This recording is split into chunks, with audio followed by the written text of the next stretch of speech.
Okay, here it is. The morning after that police shooting on 71st and Jeffrey, July the 15th. Uh, I got off work. I was coming back home in that same direction. And I usually make a stop, and kind of get things in order before I come back to the house. And I saw a lady that was out there from that previous night. And I asked her, what did she, know what was going on? And she said, yeah. And she actually told me that she witnessed the whole entire incident. And I asked her what happened, and this is what she told me.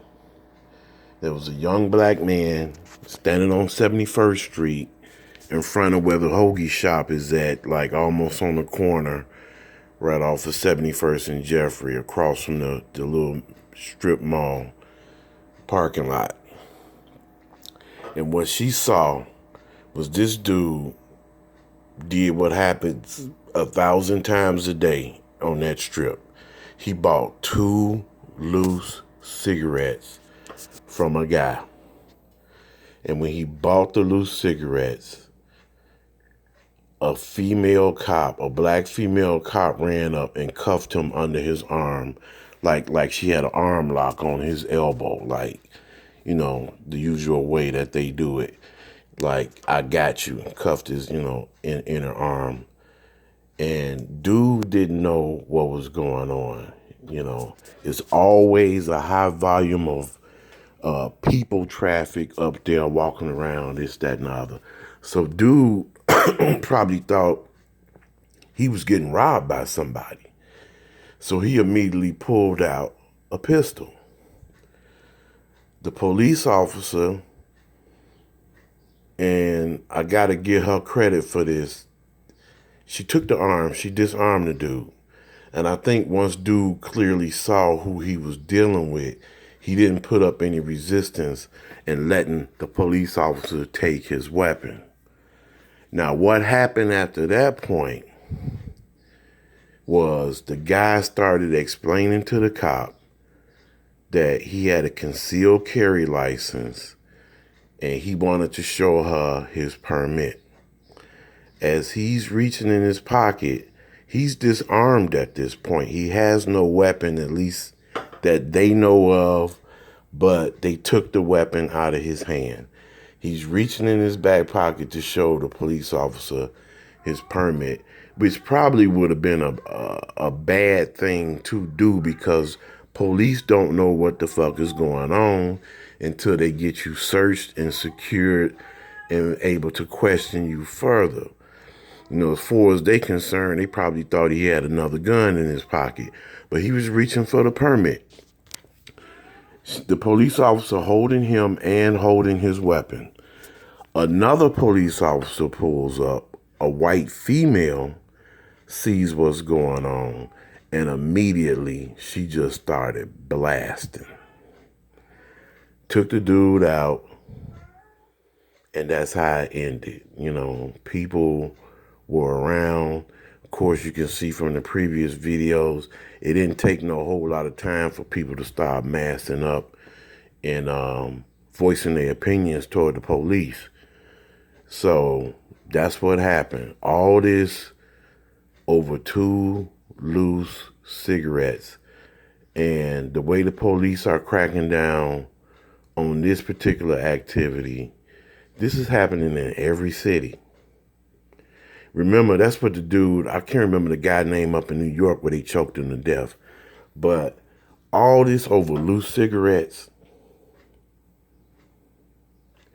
and the people who we vote for to represent us as citizens and to run the cities and the towns that we live in, they get in office with their buddies and they fuck up all the money and divert it to other things and screw the taxpayers' monies up.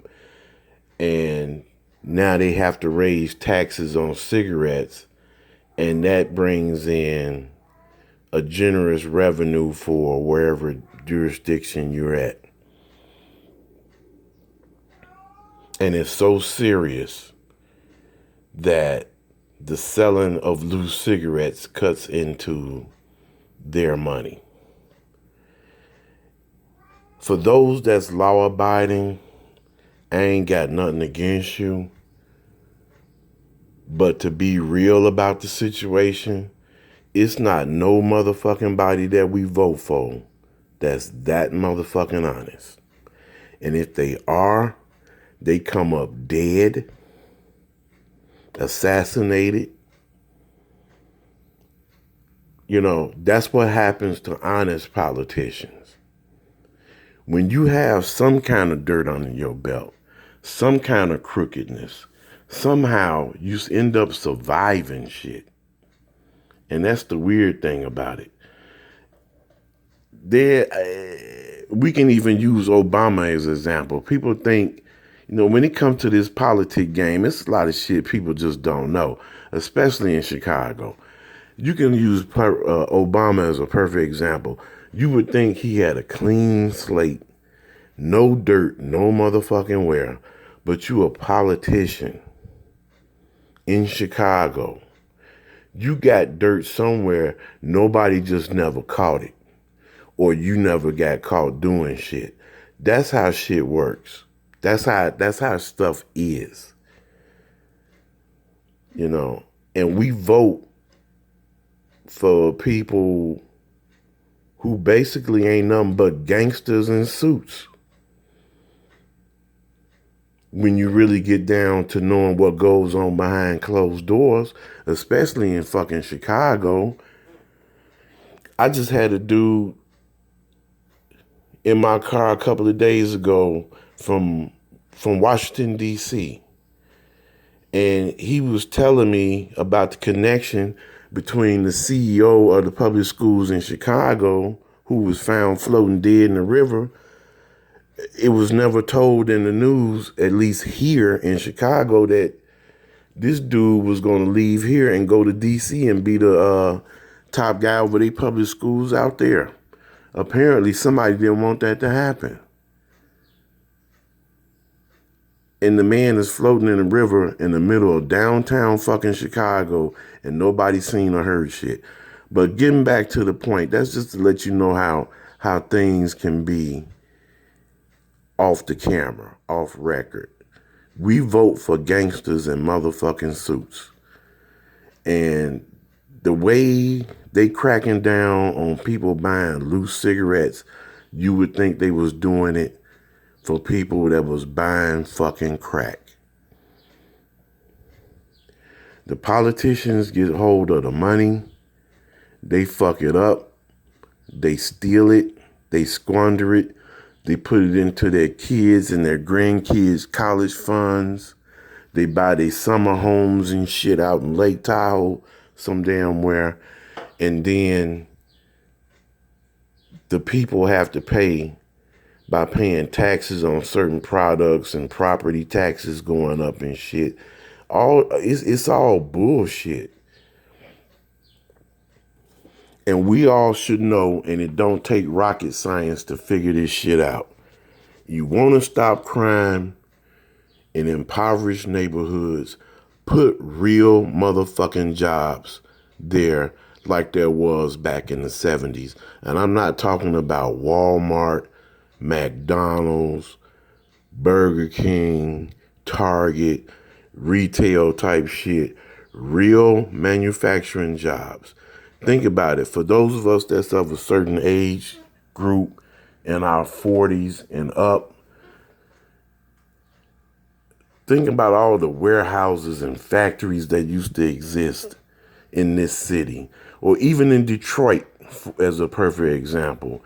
Everybody had a job doing something with the auto industry, and men was able to be men and take care of their families and their spouses, and you take that shit away and you create a fucking jungle of animalistic type people doing whatever the fuck it takes to survive to make a dollar. And these motherfuckers act like they don't know that this is the case. When enough black people get forced out of Chicago due to gentrification, and the numbers look right to the people at the top, the city will sit down with the county and the state, and they will lower the tax rate for industry to come in and set up, and blue collar manufacturing jobs will once again flood Chicago like it did in the 40s, 50s, and the 1960s. But the problem is they gotta wait till all the niggas get out before they can do this. And our black politicians, fuck y'all. Y'all ain't doing shit. You don't even hear about none of our black aldermen any goddamn more. When Mayor Daley was in office and Harold Washington was in office, it was like every week you couldn't even look at the news without seeing some black politician saying something, fighting for something, standing up for the people in their districts and their wards and all the other constituents. Now you don't hear shit from our black aldermen unless it's election time. Not just aldermen, but anybody that black that you don't hear nothing from their ass no motherfucking more. Nothing. And we go out and vote for them like programmed ass fucking robots that don't have any fucking minds or brains of our own. You're a Democrat, vote this way. And we just sit there like, yes. But a dude lost his life for buying loose cigarettes. And he was disarmed. And he was explaining to the police he had a permit. And another cop came up and shot him. All because of 2 loose cigarettes.